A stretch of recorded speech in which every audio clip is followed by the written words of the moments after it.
Hello students, welcome back to Mantis classes. तो आज हम स्टार्ट करेंगे ज्योग्राफी के अरिहंत की वीडियो सीरीज। तो यहाँ पे क्या है, क्वेश्चन पेपर 1 जो है आज इसको डिस्कस करेंगे हम। और हिस्ट्री का जो क्वेश्चन पेपर है वो मैंने स्टार्ट करा दिया है और एक क्वेश्चन पेपर आपका आ भी गया होगा, आप उसको जरूर देखिएगा। और ज्योग्राफी जो है इसको स्टार्ट कर देंगे और हिस्ट्री और ज्योग्राफी आपको ऑल्टरनेटिव डेज में मिलते रहेंगे। ठीक है, तो इस तरीके से हमारे अरिहंत के सैम्पल पेपर जो है वो खत्म हो जाएंगे। तो स्टार्ट करते हैं इसका एमसीक्यू सेक्शन। तो सेक्शन ए में देखेंगे, विच of the following is the sub field of economic geography. तो आपको सब फील्ड बनाना है। इकोनॉमिक ज्योग्राफी की बात कर रहा है तो यहाँ पे आपको रिलेट कर लेना है कि भाई किसी भी तरीके से आपको इकोनॉमी जनरेट होनी चाहिए। तो यहाँ पे आंसर हो जाएगा हमारी ज्योग्राफी ऑफ मार्केटिंग। तो ये क्या है, एक तरीके से सब फील्ड ऑफ इकोनॉमिक ज्योग्राफी है। उसके बाद Gujarat has the highest potential for development of which kind of energy. तो गुजरात जो है वहाँ पे किस टाइप की एनर्जी के लिए बहुत ज़्यादा पोटेंशियल है, बहुत ज़्यादा सक्षम है, तो ये है solar energy. Which among the following theories is given to the gift Tyler. तो यहाँ पे जो है इन्होंने कौन सी थियरी दी थी, ये दी थी नियो डिटर्मिनिज्म, बीच का रास्ता अपनाओ। ठीक है, ना तो ज़्यादा नेचर की तरफ है ना ज़्यादा ही आपका ह्यूमनाइजेशन की तरफ है। उसके बाद क्या है, यहाँ पे बैलेंस बना के रखना है, मतलब एक तरीके से। ठीक है, इन फोर्थ क्वेश्चन देखेंगे, in which among the following type of agriculture practice farmers only grow vegetables. तो ऐसा कौन सा एग्रीकल्चरल प्रैक्टिस है जहाँ पे फार्मर्स सिर्फ वेजिटेबल्स उगा सकते हैं, तो वो है ट्रक फार्मिंग। ठीक है, ये ट्रक में की जाती है ये फार्मिंग, और यहाँ पे सिर्फ जो है यहाँ पे वेजिटेबल्स ही उगा सकते हैं। उसके बाद नेक्स्ट है आपका fifth question, which of the following pair is correctly matched. इसको बहुत अच्छे से पढ़ना है, नॉट को, करेक्टली को, नॉट करेक्टली को। तो इस तरीके का कन्फ्यूजन आपको नहीं होना चाहिए। तो करेक्टली मैच्ड हमसे पूछ रहा है, हमको बिल्कुल सही चीज़ बतानी है। तो टाइप ऑफ एग्रीकल्चर हम देखेंगे और यहाँ पे इसके फीचर्स दे रखे हैं। तो पहला बोल रहा है सब्सिस्टेंस एग्रीकल्चर, और इसके फीचर क्या दे रखे हैं, production of the citrus fruits. तो ये तो नहीं है, ये जीविका यापन करने के लिए आप एग्रीकल्चर में क्या करोगे, वही आपके फूड ग्रेन्स को आप उगाओगे। ठीक है, तो ना कि सिट्रस फ्रूट्स, वो आप खट्टे फल थोड़ी ना खा पाओगे अपने जीवन को यापन करने के लिए।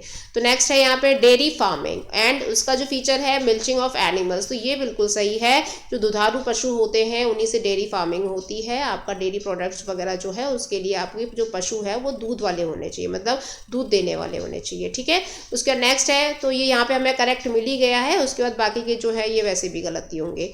नेक्स्ट देख लेते हैं, nomadic herding is practised in which of the following region. तो नोमैडिक हर्डिंग का मतलब है जो आपके घुमंतु टाइप के प्रजाति के जो लोग होते हैं ना, एक तरीके से जो खाना बदोश जो नोमैडिक्स होते हैं, चरवाहे टाइप के जो लोग होते हैं, तो वो आपको कहाँ कहाँ पाए जाते हैं, कौन से रीजन में। तो मंगोलिया, ये तो वैसे ही नोमैडिक एरिया बोला जाता है ना, चाइना के ऊपर जो था, जहाँ से चंगेज खान बिलोंग करता था। उसके बाद बी बोल रहा है सेंट्रल चाइना, ये भी है, और आइलैंड ऑफ मेडागास्कर ये भी है। ये यहाँ पे बिल्कुल जाते हैं, मतलब ट्राइब्स वगैरह पाई जाती हैं और ये एक तरीके से नोमैडिक हर्डिंग्स करते हैं। तो ऑल ऑफ दीज हमारा आंसर हो जाएगा। सेवंथ क्वेश्चन देखेंगे, on which of the following river is Paradip port located. तो पारादीप पोर्ट जो है ये कौन सी रिवर पे बना हुआ है, तो ये बना हुआ है महानदी पर। ठीक है, महानदी जो है ये उड़ीसा की मुख्य नदी मानी जाती है, और ये उड़ीसा का शोक भी इसको बोलते हैं। जो यहाँ पे एक तरीके से जो फ्लड वगैरह आती है ना, वो इसी नदी के कारण आती है। और ये कहाँ से जनरेट होती है, ये सिहावा करके एक जगह है छत्तीसगढ़ से, तो वहाँ से ये निकलती है। इसका जो उद्गम स्थल है वो यहाँ से है। ओके, एट्थ क्वेश्चन है, which state UT has the lowest population density in India. तो कौन सा ऐसा स्टेट है या यूटी है जहाँ पे सबसे कम डेंसिटी पाई जाती है, घनत्व की बात कर रहा है ये। ठीक है, तो सबसे कम घनत्व या सबसे कम डेंसिटी जो है वो अरुणाचल प्रदेश में पाई जाती है। और साथ में ही आप जो जैसे यहाँ पे लोवेस्ट का पूछ रहा है ना, तो हाईएस्ट का भी याद रखना है। तो हाईएस्ट कहाँ पाई जाती है, ये बिहार में पाई जाती है, इसको भी मेंशन कर लेना। ठीक है, नाइन्थ क्वेश्चन देखेंगे, identify the union territory with highest population density as per census of 2011। तो 2011 के सेंसस के हिसाब से सबसे ज़्यादा जो पॉपुलेशन डेंसिटी है वो कौन सी यूनियन टेरिटरी में पाई गई है, तो ये पाई गई है दिल्ली में। ठीक है, तो 1.5 करोड़ से भी ज़्यादा लोग जो है यहाँ पे रहते हैं। उसके बाद यहाँ पे हम देखेंगे, arrange the following in the correct sequence. आपको ये जो है इनको करेक्ट सीक्वेंस में लगाना है। तो पहला बोल रहा है, air transport was provided by 4 major companies. तो एयर ट्रांसपोर्ट जो है यहाँ पे 4 मेजर कंपनीज के नाम भी आपको याद रहने चाहिए, एनसीईआरटी में दे रखे हैं स्टूडेंट। ये कब हुआ था, ये हुआ था 1947। उसके बाद air transport launches between Allahabad and Naini. तो इलाहाबाद से नैनी तक जो एयर ट्रांसपोर्ट चली थी ये कब चली थी, 1911। ठीक है। उसके बाद एयर ट्रांसपोर्ट वॉज नेशनलाइज्ड, ये कब हुआ था एयर ट्रांसपोर्ट नेशनलाइज्ड, ये हुआ था 1953 में। उसके बाद है Indian airlines merged with air India, तो इंडियन एयरलाइंस ये जो है एयर इंडिया के साथ कब मर्ज हो गई थी, कब इनका विलय हो गया था, तो ये हुआ था 2007 में। अच्छा, यहाँ पे क्या है स्टूडेंट, थोड़ा सा मिस्टेक है, यहाँ पे कोई भी ऑप्शन जो है करेक्ट नहीं है। अगर हम इसको एनसीईआरटी के सोर्स के हिसाब से देखें तो देखिए यहाँ पे दे भी रखा है, इसमें ये पूरा हिस्ट्री ऑफ इंडियन एयरलाइंस पूरा दे रखा है। यहाँ पे आप बिल्कुल करेक्ट आंसर्स आपने मैच कर सकते हो, थोड़ा वहाँ पे गड़बड़ दे दिया उसका आंसर। तो 1911 में यहाँ पे जो इंडिया ने लॉन्च किया था ये है इलाहाबाद एंड नैनी, ये दोनों ही यूपी में ही है। और उसके बाद 1947 में air transport was provided by 4 major companies, namely Indian national airways, that Tata sons limited and air services of India and Deccan airways. ठीक है, तो ये 4 कंपनीज के नाम आप याद रखना। उसके 1953 में देखिए यहाँ पे दे रखा है एयर इंडिया वॉज नेशनलाइज्ड। ठीक है, तो 1953 में ये नेशनलाइज्ड हुई थी। तो यहाँ पे हमारा आंसर जो होना चाहिए वो होना चाहिए 2134। तो यहाँ पे ऐसा कोई भी ऑप्शन है नहीं, इसीलिए थोड़ा सा करेक्ट कर लेना। उसका 11th क्वेश्चन देख लेंगे, consider the following statement and choose the correct option from the given option. तो यहाँ पे आपको 2 स्टेटमेंट दे रखे हैं, उनको आपको करेक्ट करना है कौन सा सही है। तो USA has a dense network of oil pipelines which runs from the producing area to the consuming area. तो जहाँ से प्रोड्यूस हो रहा है और जहाँ तक ये जा रहा है, जहाँ पे कंज्यूम किया जा रहा है, तो वहाँ पे ऑयल पाइपलाइंस बिछाई हुई हैं, ये सही है, यूएसए में सबसे ज़्यादा है पाइपलाइंस। ठीक है, उसके बाद यहाँ पे बोल रहा है कि pipeline transport is available and cost, ये यहाँ पे कॉस्ट लिखा हुआ है। ठीक है, cost effective of transportation of the petroleum and natural gas from one place to another. तो ये कॉस्ट इफेक्टिव होता है स्टूडेंट, मतलब ज़्यादा खर्चा नहीं होता है, चीप होता है। तो ये क्या है, सबसे बेस्ट है ये चीज़ की पाइपलाइंस बिछा दो और इस तरीके से पेट्रोल एंड नेचुरल गैस का जो है इम्पोर्ट एक्सपोर्ट कर लो। ठीक है ना, तो ये सबसे बेस्ट है एक प्लेस से दूसरी प्लेस के लिए। तो यहाँ पे बता रहा है कि दोनों स्टेटमेंट सही हैं और जो सेकंड स्टेटमेंट है वो इसकी करेक्ट एक्सप्लेनेशन है। तो आप इसको कर लेना, आंसर सी हमारा सही हो जाएगा। उसके बाद 12th क्वेश्चन देखेंगे यहाँ पे पूरा एक्ट एंड पॉलिसीज दे रखी हैं और ये कौन से ईयर में इंप्लीमेंट हुई थी ये दे रखी हैं। तो इसको आपको मैच करना है। तो water prevention and control pollution act, ये जो पॉलिसी है ये कब आई थी, ये आई थी 1974 में। ओके, तो इसको हम इससे मैच कर लेते हैं। बी बोल रहा है एनवायरनमेंट प्रोटेक्शन एक्ट, तो ये कब आया था, ये आया था 1986 में। Okay, the water cess act, water पर मतलब टैक्स लगाने का जो एक्ट है ये कब पास हुआ था, ये हुआ था 1977। और नेशनल वाटर पॉलिसी जो है ये कब आई थी, ये 2002 में आई थी। एक्चुअली आई तो 1987 में थी, लेकिन इसको क्या है दोबारा से मतलब एक तरीके से रिव्यू किया गया था इसको और यहाँ पे लेकर आए थे 2002 में, पर वैसे जो है वो 1987 में अनाउंस हो गई थी ये। ठीक है, 13th क्वेश्चन देखेंगे, there are the 2 statement marked as assertion and reasoning. तो असर्शन देख लेंगे यहाँ पे, plantation agriculture was introduced by Europeans, बिल्कुल सही है। प्लांटेशन एग्रीकल्चर जो है यूरोपियंस ने ही इंट्रोड्यूस किया था। जैसे प्लांटेशन किसको बोल सकते हैं, जैसे आप ये जो कॉटन है, शुगर केन है, टी है, कॉफ़ी है ना, अंगूर की खेती है, ये जो मतलब प्लांट्स के बेस पे जो एक बहुत लार्ज लेवल पे जो एग्रीकल्चर करते हैं उसको हम प्लांटेशन बोल देंगे। उसके बाद इसका रीजन क्या है, it is a mainly a profit oriented large scale production system, बिल्कुल सही बात है।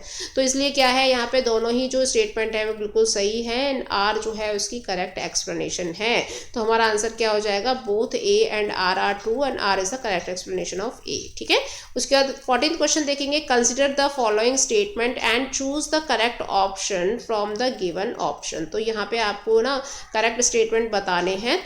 तो रीजनल एनालिसिस से ही हम ज्योग्राफी को पढ़ सकते हैं, किसी भी क्षेत्र के बारे में जान सकते हैं। ठीक है, उसके बाद elaborate the description of all the aspects of the reasons were undertaken. तो और उस एरिया के बारे में, उस एरिया का डिस्क्रिप्शन के बारे में, जैसे कि वहाँ की जलवायु कैसी है, वहाँ का एनवायरनमेंट कैसा है ना, वहाँ की बायोडाइवर्सिटी कैसी है, वहाँ के लैंड रिफॉर्म्स कैसे हैं। तो किसी भी एरिया के बारे में हमें तभी पता लगता है। तो ऐसे ही छोटे छोटे एरियाज़ को सबको मिला के एक बहुत बड़े लार्ज स्केल पे हम ज्योग्राफी की स्टडी करते हैं, जहाँ पे हम सारी चीज़ों को पढ़ लेते हैं पूरे वर्ल्ड की। ठीक है, तो ये दोनों ही स्टेटमेंट जो हैं ये करेक्ट हैं। तो हमारा आंसर यहाँ पे हो जाएगा both the statement are true. तो answer C is the correct. उसके बाद यहाँ पे जो है डायरेक्शंस में आपको पिक्चर बेस्ड एक क्वेश्चन दे रखा है, तो इसको आपको सॉल्व करना है इसे क्वेश्चंस को। तो 15 से लेके 17 तक है ये। तो पहला क्वेश्चन हम इसका देख लेते हैं। As per the graph natural increase is, तो ये जो नेचुरल इंक्रीज दे रखा है ना, इसको आपको देखना है ग्राफ के माध्यम से कि ये क्या दर्शा रहा है। तो birth rate and death rate, ठीक है। तो अगर आप बर्थ रेट में से डेथ रेट को माइनस कर दोगे ना, तो आपका नेचुरल ग्रोथ निकल के आ जाएगा, आपकी जो पॉपुलेशन है उसकी ग्रोथ निकल के आ जाती है। तो इसीलिए यहाँ पे आंसर क्या हो जाएगा, birth rate minus death rate. Okay, next देखेंगे 16th वाला, transition from high fluctuating stage to low fluctuating stage indicate. तो यहाँ पे देखिए, यहाँ पे हाई फ्लक्चुएटिंग दे रखा है और यहाँ पे लो फ्लक्चुएटिंग दे रखा है, और यहाँ पे नीचे क्या लिख रखा है, बांग्लादेश रेन फॉरेस्ट है ना जो आपका एरिया है, और यहाँ पे क्या दे रखा है, कनाडा दे रखा है। तो ये सीधी सी बात है कि भैया ये जो रूरल एरिया रहा है और ये क्या है, अर्बन एरिया रहा है। तो हाई फ्लक्चुएटिंग से अगर लो फ्लक्चुएटिंग की तरफ शिफ्ट करेंगे तो यहाँ पे आंसर क्या हो जाएगा, हमारा सी हो जाएगा, shift from rural agrarian economy to urban industrial economy. तो आप यहाँ से यहाँ पे शिफ्ट कर रहे हो, ठीक है। और यहाँ पे एरिया भी देख लो, ये पूरा रूरल इकोनॉमी से रिलेटेड है, एग्रीगेरियन सोसाइटी से रिलेटेड है, और ये पूरा अर्बन इकोनॉमी से रिलेटेड है, ठीक है।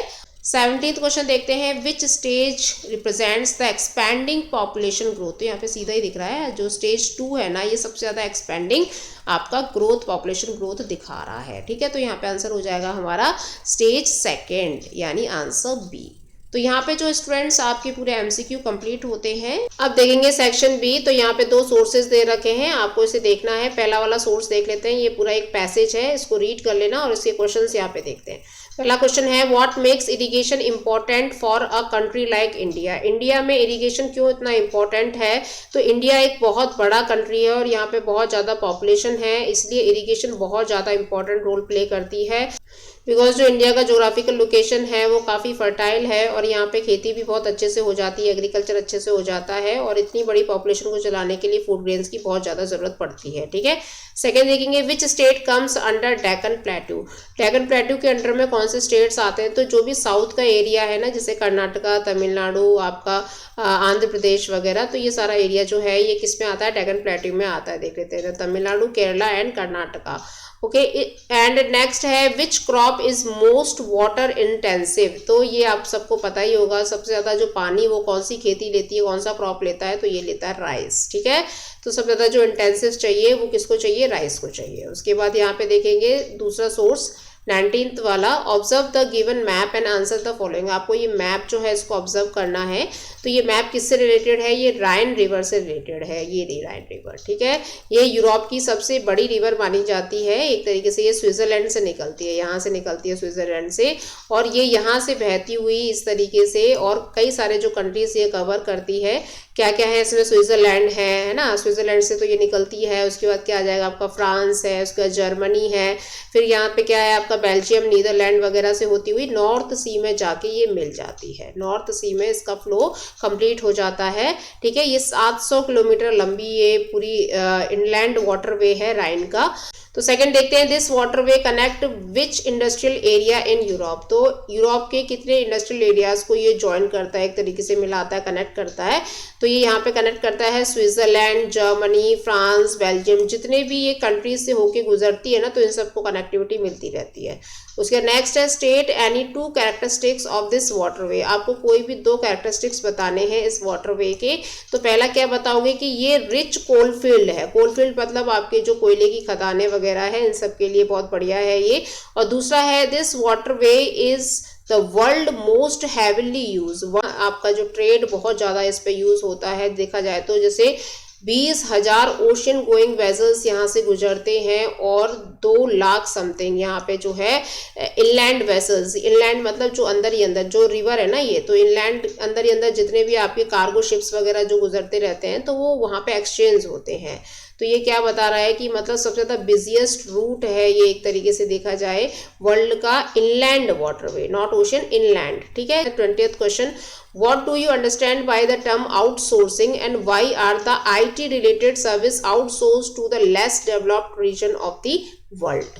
तो आउटसोर्सिंग का मतलब होगा कि जैसे कोई एक्सटर्नल कंपनी है, कोई एक्सटर्नल एजेंसी है, तो वो आपकी कंपनी के लिए काम जब करेगी ना, तो उसको हम आउटसोर्स बोलेंगे। यानी आप जो सोर्स ले रहे हो वो बाहर से ले रहे हो, क्योंकि वो जो सुविधा है वो आपकी कंपनी में नहीं है, इसलिए आप उसको बाहर से ले रहे हो। ठीक है, तो जैसे अगर कोई हम एग्जांपल देखें तो आपको अपनी कंपनी का एडवर्टाइजमेंट करवाना है, लेकिन वो चीज़ें, वो एक्सपर्टीज आपकी कंपनी में नहीं है, कोई ऐड शूट कर सके या कोई एडिटिंग कर सके, तो आप किसी कंपनी को जब हायर करोगे या उससे जो काम करवाओगे तो उसी को हम आउटसोर्स बोलते हैं। ठीक है ना, तो सिंपल सी भाषा में इसी को समझ लेना स्टूडेंट्स। उसके बाद क्या है, यहाँ पे बोल रहा है कि why are the IT related services. तो आईटी रिलेटेड सर्विसेज जो है वो आउटसोर्स्ड क्यों होती जा रही हैं। आईटी स्किल है ना वो लेस डेवलप्ड कंट्रीज में क्या है, इजीली अवेलेबल मिल जाती हैं गुड कम्युनिकेशन स्किल के साथ, और वहाँ पे क्या है, वेजेस भी कम देना पड़ता है। तो इसलिए आपने देखा होगा कि आईटी की सेक्टर के जो बंदे हैं वो आपको बाहर ज़्यादा काम करते हुए मिलेंगे, जैसे यूके है ना, अमेरिका वगैरह है, कनाडा है, क्योंकि वो डेवलप्ड कंट्रीज है और उनको रिक्वायरमेंट है एक आईटी स्किल की। तो हमारे इंडिया में और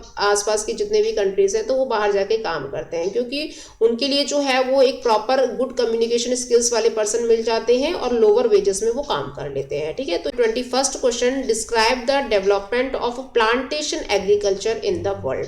तो आपको प्लांटेशन एग्रीकल्चर के बारे में बताना है कि किस तरीके से ये वर्ल्ड में स्प्रेड है, फैली हुई है, इसका क्या डेवलपमेंट है। तो इसको जो स्टार्ट करने वाले कंट्री है ना वो है यूरोप। तो यूरोप में ही सबसे पहले जो है प्लांटेशन एग्रीकल्चर देखा गया था, और किस तरीके से इसने कॉलोनीज बना रखी है अपने पूरे वर्ल्ड में, तो वो देख लेंगे। जैसे कि अगर यहाँ पे फ्रेंच कॉलोनिस्ट जो है ना, फ्रेंच क्या है, ये फ्रांस जो कंट्री है आपका यूरोप का है, तो उसने कैसे अपनी कॉलोनी बना रखी है वेस्ट अफ्रीका में। तो यहाँ से क्या करता है, ये कोकोआ जिससे चॉकलेट्स बनती है ना, तो वो बीन्स होते हैं, और कॉफ़ी प्लांटेशन होती है यहाँ पे। उसके बाद जो ब्रिटिशर्स हैं उन्होंने श्रीलंका में, इंडिया में, तो इनमें भी अपनी कॉलोनीज जब बनाई थी तो यहाँ पे प्लांटेशन करवाते थे वो लोग, रबर का है ना, कॉटन का, इन सब का। उसके बाद आगे देखेंगे यहाँ पे स्पेनिश एंड अमेरिका जो है ये इन्वेस्ट करते हैं फिलीपींस के अंदर, और यहाँ से शुगर केन वगैरह, कोकोनट वगैरह जो है इसकी प्लांटेशन करवाते हैं। तो ये जो है यहाँ पे एग्जाम्पल्स दे रखे हैं कि कैसे जो यूरोपियन कंट्रीज थे उन्होंने अलग अलग जगह पे अपनी कॉलोनीज बना रखी थी पूरे वर्ल्ड में, और कैसे प्लांटेशन एग्रीकल्चर को प्रमोट करते थे।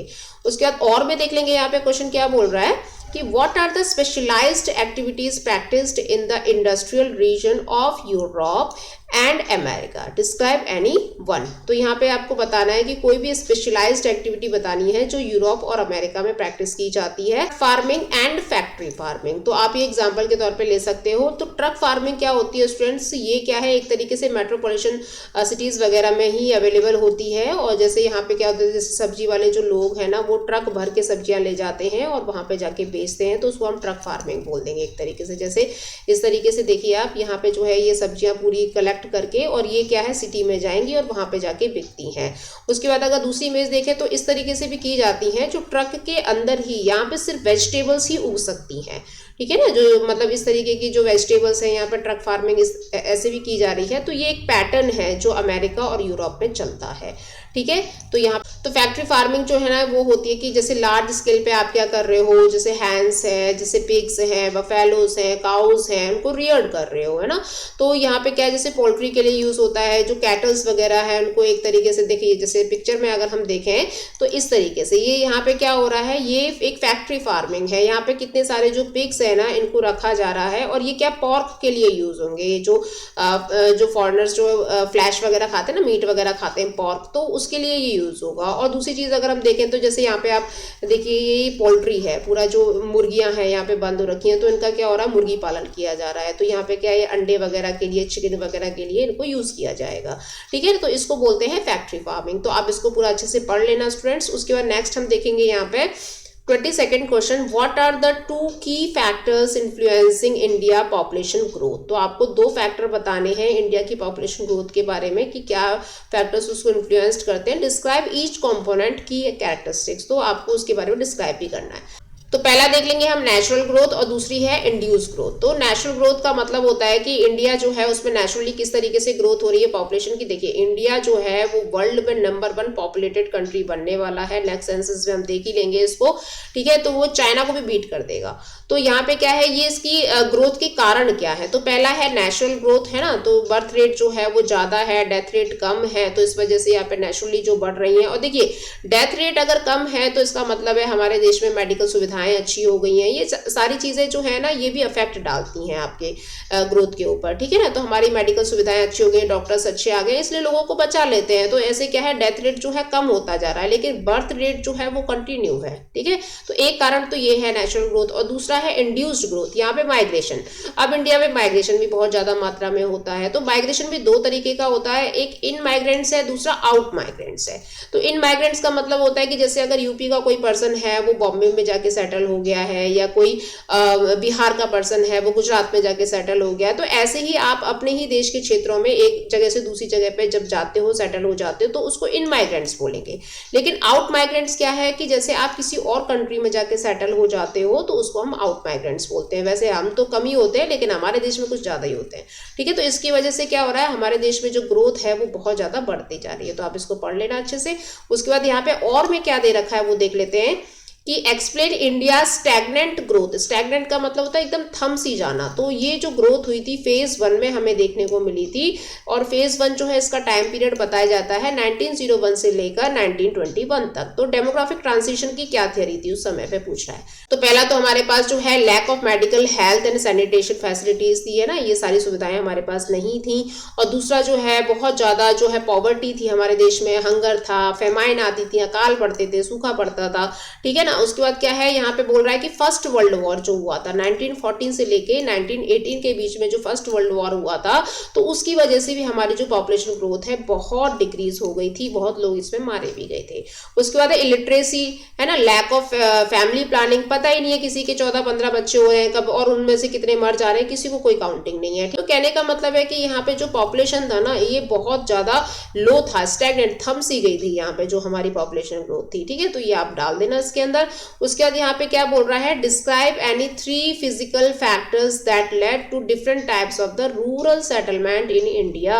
तो आपको फिजिकल फैक्टर्स बताने हैं कि जो सेटलमेंट देखा गया है ना रूरल इन इंडिया में, तो वो किस तरीके से होता है। तो पहला होता है वाटर सप्लाई, जहाँ पे पानी की सुविधा अच्छी होगी लोग वहीं पे ज्यादा रहना पसंद करते हैं, ठीक है ना। तो इसकी वजह से क्या है, आपको सेटलमेंट जो है वो एक जगह से दूसरी जगह देखने को मिल सकता है। फिजिकल फैक्टर है, देखो पानी अगर नहीं होगा तो लोग वहां पे क्या है कम ही मिलेंगे, क्योंकि उनकी जो नेसेसिटीज है ना वो भी कंप्लीट नहीं हो पाएंगी इस वजह से। दूसरा है क्लाइमेट, अगर क्लाइमेट बहुत ज्यादा हार्श है, बहुत ज्यादा बेकार है, तो लोग वहां पे सर्वाइव नहीं कर पाते, इसलिए वो ढूंढते हैं कोई ऐसी अच्छी जगह जहां पे वो अच्छे से रह सकें, ठीक है ना। तो जैसे फॉर एग्जांपल हम देखें कि कोस्टल प्लेन्स के आसपास जो है बहुत ज्यादा पॉपुलेशन पाई जाती है, क्योंकि न तो यहाँ पे ज्यादा गर्मी है न ज्यादा सर्दी है, तो इस वजह से क्या है लोगों के लिए यहाँ पे थोड़ा सुटेबल रहता है उनका रहना, ठीक है। उसके बाद नेक्स्ट है नेचर ऑफ टेरेंस, अगर ज्यादा ही माउंटेन एरिया है ना, आपका बहुत ही पहाड़ी एरिया है, तो वहां पे क्या है आपको स्कैटर्ड और हैमलेटेड प्लेसेस मिलेंगी, बहुत बिखरे हुए घर मिलेंगे, कहीं कहीं पे किसी का घर बना हुआ है, पहाड़ी पे कौन चढ़ेगा बार बार। तो इसी वजह से क्या है लोग जो है प्लेन एरिया में रहना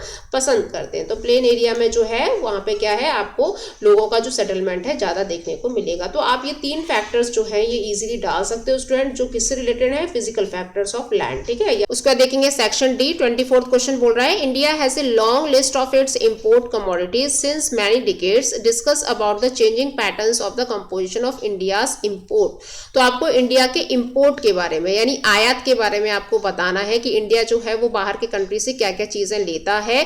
तो यहाँ पे बता रहे हैं कि भाई 1950 से लेके 1960 में तो हम हर चीज ही बाहर से लेते थे, ठीक है, फूड ग्रेन्स भी, कैपिटल गुड्स भी, मशीनरीज भी, इक्विपमेंट्स भी, ये सारी चीजें जो है हम बाहर से इंपोर्ट करते थे। अब सोचिए आप सब चीज ले रहे हैं तो कितना पैसा हमारा वेस्ट होता होगा, ठीक है। उसके बाद यहाँ पे क्या है 1970 तक आते आते हमारे देश में जो है ग्रीन रेवोल्यूशन आ जाता है, यहाँ पे जो चीजें सुधर जाती हैं थोड़ा सा, तो हम फूड ग्रेन का जो इंपोर्ट है उसको बंद कर देते हैं, ठीक है।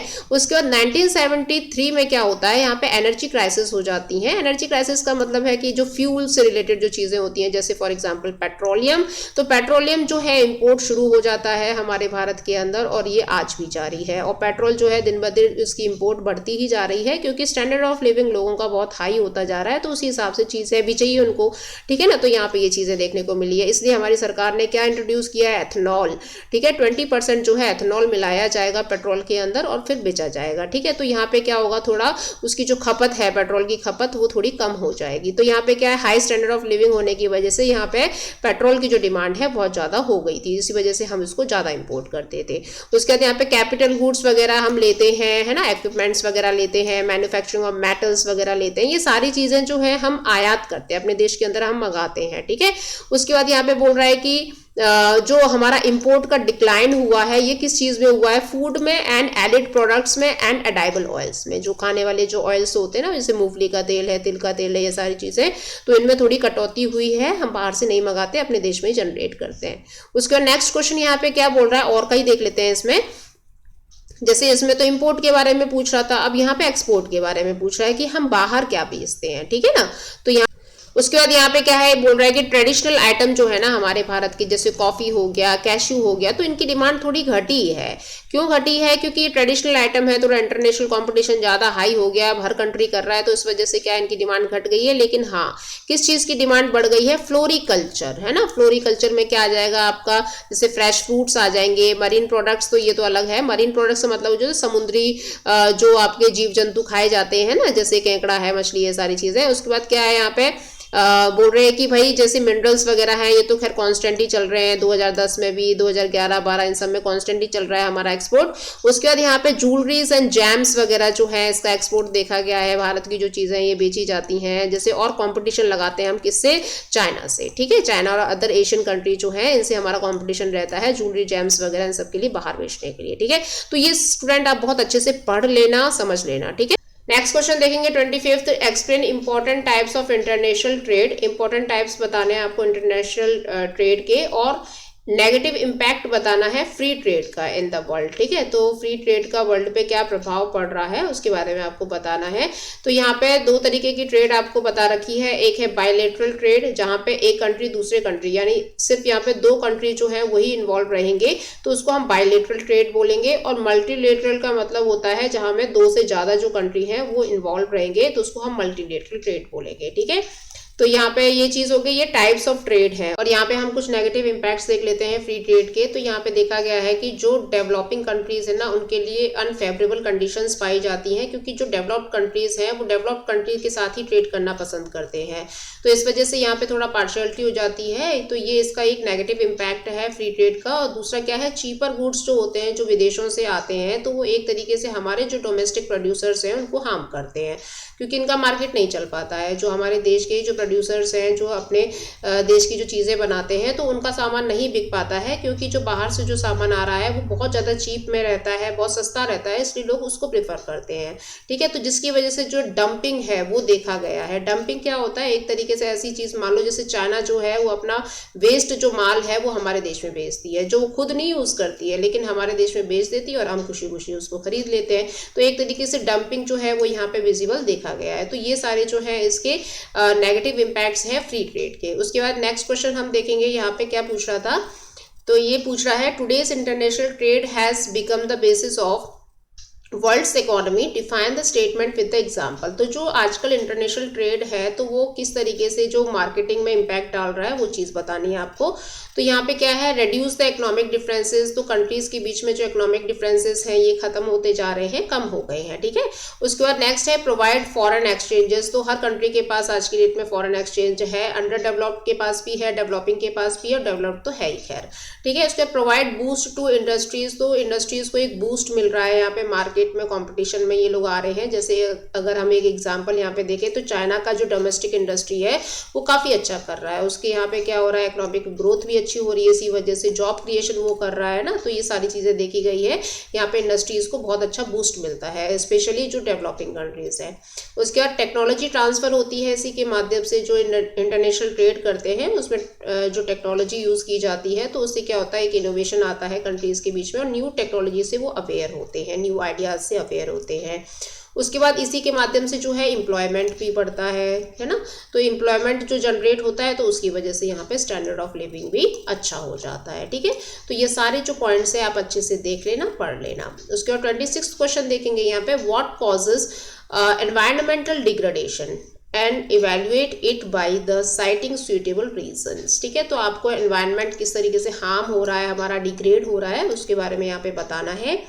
तो यहाँ पे एक एग्जाम्पल दे रखा है प्लास्टिक बैग्स का, सबसे सूटेबल एग्जाम्पल है ये। प्लास्टिक बैग जो है उसको किस तरीके से लोग यूज़ करते हैं और ये एनवायरनमेंट को कैसे डिग्रेड कर रहा है, ठीक है। तो इसको क्या है, ये बहुत साल लग जाते हैं इसको डिकम्पोज होने में, बहुत ईयर्स ले लेता है ये बहुत ईजिली डिजोल्व नहीं होता है अर्थ के अंदर। उसके बाद नेक्स्ट है यहाँ पे कि जो ह्यूमन और एनिमल दोनों की हेल्थ के लिए बहुत ही ज़्यादा हानिकारक है। तो अगर हम भी जो पॉलीथिन्स वगैरह ये प्लास्टिक बैग्स में अगर जो खाना खाते हैं तो वो हमारे लिए भी बहुत हार्मफुल है और एनिमल्स के लिए तो हार्मफुल है ही, क्योंकि वो लोग क्या करते हैं, सीधा ही जो प्लास्टिक बैग्स है, जो पॉलीथिन्स है, उनको खा जाते हैं। तो उसकी वजह से उनकी जो इंटेस्टाइन है वो काम नहीं कर पाती हैं, ब्लॉक हो जाती हैं। तो ये दोनों के लिए ही हार्मफुल है। उसके बाद यहाँ पे ड्रेन ब्लॉकेज वगैरह देखा गया है, जो पन्नियाँ होती हैं, जो एक तरीके से पॉलीथिन्स होती हैं, वो क्या करती हैं, ड्रेन्स को ब्लॉक कर देती हैं, ठीक है। और एनिमल्स जो होते हैं, देखो वो फ्रीक्वेंटली खा जाते हैं उनको, जैसे गाय वगैरह हैं, कितनी ऐसे मर जाती हैं बेचारी, ठीक है। तो यहाँ पे क्या है, उनकी जो ब्लॉकेज हो जाता है उनके डाइजेस्टिव सिस्टम में। तो ये सारी जो चीज़ें हैं ये प्लास्टिक बैग की वजह से हो रही हैं। यहाँ पे बोल रहा है जो प्लास्टिक बरीड होती है, अगर उसको मतलब जो धीरे धीरे धरती के अंदर चली जाती है तो उसकी वजह से ही जो ग्राउंड वाटर है वो भी अफेक्ट होता है। और यहाँ पे प्लास्टिक बैग को अगर आप जलाओगे ना तो उसकी वजह से जो टॉक्सिक रिलीज होते हैं, जो सब्सटेंस रिलीज होते हैं, बहुत हार्मफुल होते हैं हमारे एयर के लिए, ठीक है। तो इसकी वजह से ही एयर पॉल्यूशन भी होता है। 27वां क्वेश्चन देखेंगे, explain how HDI is calculated to measure human development of country. तो HDI का फुल फॉर्म क्या है, ह्यूमन डेवलपमेंट इंडेक्स, ठीक है। तो यहाँ पे ह्यूमन डेवलपमेंट इंडेक्स जो है वो कैसे मेजर किया जाता है किसी भी कंट्री का, तो अगर किसी भी कंट्री के लोगों की हेल्थ अच्छी है, एजुकेशन अच्छी है ना, वहाँ पे रिसोर्सेज पूरी तरीके से अवेलेबल है अच्छे से, और पर कैपिटा जो परचेजिंग पावर है लोगों की वो भी अच्छी है। तो ये सारी चीज़ें जब होती हैं, एजुकेशन है ना, नॉलेज है लोगों की, जो लोग हैं वो बहुत लिटरेट है, पढ़े लिखे हैं, तो ये सारी चीज़ें जो होती है तो वहाँ का जो ह्यूमन इंडेक्स होता है वो काफ़ी अच्छा माना जाता है। तो इसकी जो वैल्यू होती है वो 1 से होती है। तो जैसे सपोज करो कि यहाँ पे अगर कोई वैल्यू है 9 से है ना, 9, 4, 7 ऐसे समथिंग है, तो उसका जो ह्यूमन इंडेक्स है वो बहुत अच्छा है, ठीक है। लेकिन अगर यही चीज़ जो है 0.4, 3, 2 ऐसे करके है, नीचे जा रही है ना, तो वो क्या है, उतना ही बेकार माना जाएगा, यानी लो HDI उसका बोला जाएगा, ठीक है। उसके बाद यहाँ पे क्या है, ये बता रहा है कि भाई इस तरीके से स्कोर किया जाता है। तो किसी भी कंट्री को ऐसे रैंक दी जाती है, उसको ऐसे मेजर किया जाता है कि हाँ ये जो देश है इन चीज़ों में सफल है, ठीक है। तो यहाँ पे दे भी रखे हैं जो वैल्यूज़ है, 799 जो है ये अच्छी मानी जाती है, एंड 533 जो है, अगर पॉइंट है ना, पॉइंट का ध्यान रखना। तो यहाँ पे क्या है, अगर से नीचे जा रहा है तो वहाँ पे लो HDI माना जाता है। तो जैसे कि नॉर्वे जो कंट्री है वो हमारे पूरे वर्ल्ड का रैंक 1 में आता है HDI। तो वहाँ का क्या है, हर चीज़ जो है बेस्ट है, health, education, access to resources like this, ठीक है। तो 28 क्वेश्चन देखेंगे, today nuclear energy and its uses is expanding, explain why it is the available sources of the energy for India in future and considering the availability of mineral required। तो यहाँ पे nuclear energy की बात कर रहा है। अच्छा, nuclear energy क्या होता है, ये जो है ये इलेक्ट्रिसिटी को जनरेट करती है, ठीक है। तो ये क्यों आज की डेट में जो चीज़ें हैं इसकी एक्सपैंड होती जा रही हैं, है ना, और इसके क्या रिक्वायरमेंट है, तो ये बोल रहा है। तो यहाँ पे जो न्यूक्लियर एनर्जी है एक तरीके से इसने रिप्लेस कर दिया है कन्वेंशनल सोर्स ऑफ एनर्जी को। कन्वेंशनल में क्या आ जाएगा, जैसे ऑयल है, पेट्रोल है, नेचुरल गैस है, तो इनको बहुत साल लगते हैं बनने के लिए, जनरेट होने के लिए, ये एग्जॉस्टेबल होते हैं रिसोर्सेज, ठीक है। तो यहाँ पे क्या है, इसने जो न्यूक्लियर एनर्जी है, जो आपकी इलेक्ट्रिसिटी वाली जो एनर्जी है, इसने रिप्लेस कर दिया है इन सोर्सेज को। तो देखो आप देख सकते हो कि भाई चीज़ें जो है वो पेट्रोल से किस पे आ गई हैं, आपके इलेक्ट्रिसिटी की चीज़ों पे आ गई हैं, आपके बैटरी वाली चीज़ों पे आती जा रही हैं। तो ये क्यों होता जा रहा है, क्योंकि जो पेट्रोल और ये आपके डीजल, जो ऑयल वगैरह होते हैं, सारे जो भी आपके कन्वेंशनल सोर्स हैं, ये एग्जॉस्ट हो जाते हैं। और इंडिया जो है एक बहुत बड़ा कंज्यूमर है इन सब चीज़ों का, क्योंकि यहाँ पे पॉपुलेशन बहुत ज़्यादा है, तो इस वजह से लोग कंज्यूम भी बहुत ज़्यादा करते हैं, ठीक है। जो न्यूक्लियर एनर्जी है किससे जनरेट होती है, स्पेशली यूरेनियम एंड थ्रोमियम से, ठीक है। तो यूरेनियम एंड थ्रोमियम जो है ये आपके धारवाड़ रॉक्स में पाए जाते हैं, ये टाइप्स ऑफ रॉक्स में आएगा, धारवाड़ की चट्टानें है, ठीक है। तो इसमें क्या है, आप ये कहाँ पाई जाती हैं धारवाड़ की चट्टानें, ये पाई जाती हैं झारखंड में, है ना, राजस्थान में। तो यहाँ पे क्या है, एक तरीके से जो ये मिनरल रिच एरिया है है यूरेनियम एंड थ्रोमियम के लिए। और उसके बाद यहाँ पे क्या है, यहाँ पे डिपॉजिट्स देखे गए हैं थ्रोमियम के। हमारा इंडिया जो है वो रिच डिपॉजिट में है थ्रोमियम के लिए, ठीक है। तो थ्रोमियम के काफ़ी अच्छे डिपॉजिट हमारे भारत में होने की वजह से हम न्यूक्लियर एनर्जी को इजीली जनरेट कर लेते हैं। ओके, और जो थ्रोमियम है ये किससे ऑब्टेन्ड होता है, ये मोनोजाइट एंड इल्मेनाइट से होता है स्टूडेंट्स। तो यहाँ पे ये चीज़ें दे रखी है। मोनोजाइट जो है ये सबसे ज़्यादा हमारे भारत में कहाँ पाया जाता है, केरला एंड आंध्र प्रदेश में एंड उड़ीसा में पाया जाता है, ठीक है। तो यहाँ पे ये देख लेना, ये थोड़ा रिसोर्सेज से बेस्ड क्वेश्चन है, तो आपको ये सारी चीज़ें जो है मिनरल्स वगैरह के बारे में नाम पता होना चाहिए और ये कहाँ पाए जाते हैं ये भी पता होना चाहिए। और यहाँ पे बता भी रखा है कि एटॉमिक एनर्जी जो कमीशन है ये लगातार काम कर रहा है इसी फील्ड में ही, कि किस तरीके से हम जो है ये कन्वेंशनल सोर्स ऑफ एनर्जी का जो कंजप्शन है इसको थोड़ा कम करते हैं, इसको रिड्यूस करते हैं, न्यूक्लियर पावर को थोड़ा एक्सपेंड करते हैं। ओके, उसके बाद यहाँ पे नेक्स्ट क्वेश्चन क्या बोल रहा है, ये बोल रहा है कि define any 3 features of solar, tidal and geothermal energy. तो आपको सोलर, टाइडल और जियोथर्मल के बारे में बताना है। तो सबसे पहले देखेंगे सोलर एनर्जी। तो सोलर एनर्जी के यहाँ पे फीचर्स देख लेते हैं। तो सोलर एनर्जी जो है ये 2 टाइप की होती है। एक होती है आपकी फोटोवोल्टिक सेल जिसको पीवी टेक्नोलॉजी के माध्यम से जनरेट किया जाता है, और दूसरी है सोलर थर्मल टेक्नोलॉजी, ठीक है ना। तो ये जो फोटोवोल्टिक सेल्स वाली जो होती है ना, ये एक तरीके से सोलर पैनल्स वगैरह बने हुए देखे होंगे आपने। तो जैसे क्या है, ये देखिए ये क्या करते हैं, ये पैनल्स हैं और ये डायरेक्ट क्या कर रहे हैं, ये सन की रोशनी को एब्जॉर्ब कर रहे हैं और डायरेक्ट इलेक्ट्रिसिटी को ही जनरेट कर रहे हैं। मतलब ये जो सनलाइट इन पे जो पड़ रही है इसी से डायरेक्टली इलेक्ट्रिसिटी जनरेट करते हैं। लेकिन जो सोलर थर्मल टेक्नोलॉजी है ये क्या करती है, पहले सनलाइट को कलेक्ट करती है, फिर इसको ट्रांसफॉर्म करती है हीट में, और हीट जब स्टोर हो जाती है तो बाद में इसको ट्रांसफॉर्म किया जाता है इलेक्ट्रिसिटी के अंडर में, ठीक है ना। तो 2 तरीके से हम जो है सोलर एनर्जी को यूज़ करते हैं और बहुत ही ईजिली अवेलेबल है भाई। जो सूरज निकलता ही रहता है तो उस हिसाब से यहाँ पे क्या है, इलेक्ट्रिसिटी जो जनरेट होती ही रहती है। और पिक्चर को देखिए, यहाँ पे क्या है, ये जो आपका ओशियन है ना इसके अंदर यहाँ पे टर्बाइंस फिट कर रखी हैं। तो ये क्या करेंगी, जिस हिसाब से जो टाइड्स बनती जाएंगी उसके हिसाब से यहाँ पे इलेक्ट्रिसिटी जनरेट होती जाएगी। और ये क्या है, जैसे आपके ग्रेविटेशनल फोर्स पे काम करती है। तो जियोथर्मल एनर्जी जो है ये अर्थ की क्रस्ट से एक तरीके से जनरेट की जाती है, क्योंकि जो धरती के अंदर जो हीट है तो ये यहाँ से जनरेट होती है। ये देखिए ये इसका पूरा प्रोसेस है जियोथर्मल का बनने का, कि किस तरीके से जो हमारे अर्थ की क्रस्ट है उसमें जो क्रैक्स आने की वजह से यहाँ पे जो हीट जनरेट हो रही है उसको फिर एक्सचेंज किया जा रहा है और टर्बाइंस के माध्यम से यहाँ पे इलेक्ट्रिसिटी को जनरेट किया जा रहा है, ठीक है ना। तो ये इस तरीके से यहाँ पे काम करती है। और यहाँ पे बताया गया है कि जो मणिकरण है ना हिमाचल प्रदेश में, यहाँ पे ये जियोथर्मल एनर्जी का प्लांट है यहाँ पे हमारे भारत का। तो ये कुछ इस तरीके से दिखता है जियोथर्मल का। ये देखिए यहाँ पे ये हिमाचल में जो मणिकरण एरिया है यहाँ पे जियोथर्मल का प्लांट बना हुआ है, ठीक है ना। तो ये आपका पूरा यहाँ पे क्लियर हो गया स्टूडेंट्स, आपके क्वेश्चंस कंप्लीट हो जाते हैं। एक बार इसको देख लेना, कोई ज़्यादा टफ नहीं है, इजी है, ये हम 6th क्लास से पढ़ते हुए आ रहे हैं।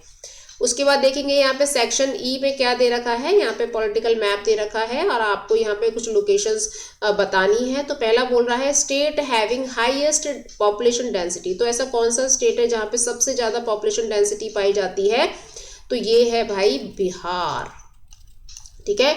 उसका सेकंड है लीडिंग प्रोड्यूसर ऑफ टी। तो टी के नाम से तो आसाम ही याद आता है, ठीक है, तो यहाँ पे आसाम डाल लेना। उसके बाद है इंटरनेशनल एयरपोर्ट इन केरला। तो केरला में जो इंटरनेशनल एयरपोर्ट है ये कहाँ पे है, ये है तिरुवनंतपुरम में, ओके। तो केरला की जो कैपिटल है वही। उसके बाद नेक्स्ट यहाँ पे क्या बोल रहा है, state having lowest population density. देखो यहाँ पे हाईएस्ट पूछा है तो और यहाँ पे लोवेस्ट पूछा है, तो आपको बताना है अरुणाचल प्रदेश। उसके बाद है major sea port in Gujarat. तो गुजरात का सी पोर्ट बताना है आपको, कांडला बंदरगाह, ठीक है।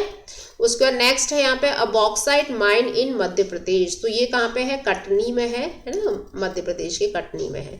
उसके बाद a coal mine in West Bengal. तो ये है रानीगंज, ओके। तो ये प्लेसेस के नाम आप जरूर याद कर लेना। स्टेट्स तो देखो हमको याद रह जाते हैं लेकिन जो इनकी प्रॉपर प्लेसेस है ना ये याद नहीं रहती है, तो इसीलिए आप थोड़ा याद रख लेना। उसके बाद यहाँ पे क्या दे रखा है स्टूडेंट, ये आपका वर्ल्ड मैप दे रखा है। और तो पहला यहाँ पे क्या बोल रहा है, area of commercial life stock rearing. तो कमर्शियल लाइफ स्टॉक रियरिंग के लिए क्या है, ये है आपका ऑस्ट्रेलिया।